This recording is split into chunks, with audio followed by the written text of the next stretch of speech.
hannun kafa maganan kidnapping naka da aka maganan hannuna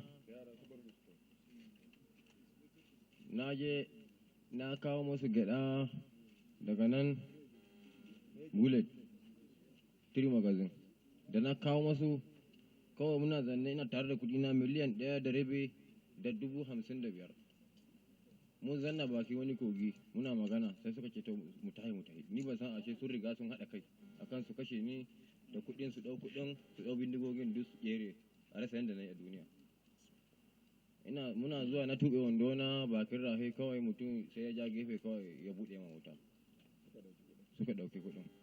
That is gang members, that's Buba's boys.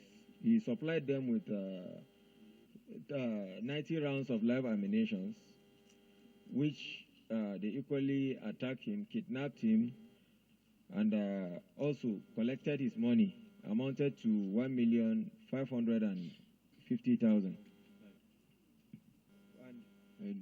Miliyan 1,555,000. So 1,555,000 naira, according to confirm. Maganan kidnapping na hanya da Boko Haram. Sannan Boko Haram sun yi kidnapping tsakanin Abaji da Cikara, kuma sun kashe mutane a wurin sosai. Sannan sun same mu akwai wani wurin da ake ce ma Kangon Sardauna, nan wajen Toto, yamma da Toto. Amma shi ina ga kogi ne wurin. Sun same mu a lokacin ni dai abinda na kirga abinda na gani ni ban taba tare hanya ba. Na kirga mutanen da suka dauko 55 ne. Ni sai dai irin hillani nan wanda suna mamu munahunci in biye in kamo. That Fulani.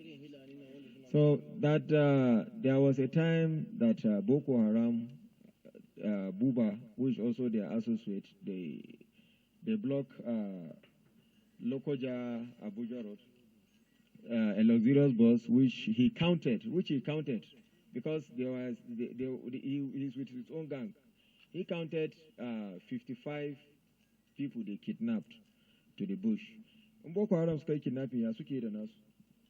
To yanda nake jin labari da su in suka kamo mutane da yawa, in suka kamo maza da mata to sai su kashe mazan, sai su aure matan. Yanzu haka akwai mutanen da muka sani a lokacin mutum ɗaya na da mata 10.